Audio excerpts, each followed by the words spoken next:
Below the bridge.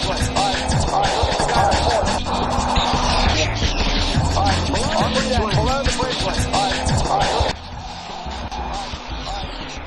Russia's MiG-31 warplane intercepts US P-8 spy plane. Russian supersonic jet has intercepted a US spy aircraft over Russia's Far East, flying within several feet of it, a senior US military official says. On April 21st, a US Navy P-8 maritime patrol reconnaissance aircraft flying a routine mission in international airspace was intercepted by a MiG-31 Russian jet in the vicinity of the Kamchatka Peninsula. The Washington Free Beacon quoted Commander Dave Benham, a spokesman for the US Pacific Command, as saying on Thursday, the Soviet-era MiG-31, which is known as the world's fastest supersonic jet, flew within 50 feet of the P-8, performing maneuvers that Benham said were safe and professional. For intercepts that are deemed unprofessional, the US takes appropriate measures through military and diplomatic channels, the commander added.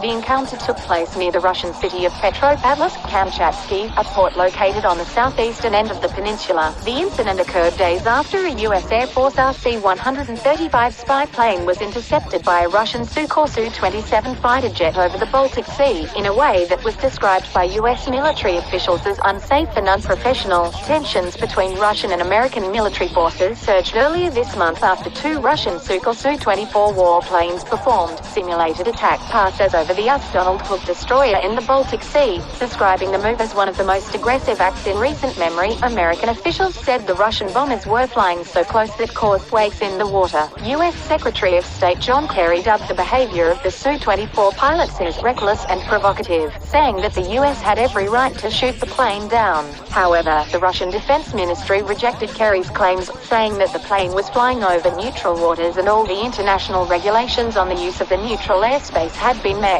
While in operational proximity to the Russian naval base of the Baltic Fleet, the principle of freedom of navigation of the U.S. destroyer does not negate the principle of freedom of aeronautics of Russian aircraft, Russian Defense Ministry spokesman Igor Konashenkov explained.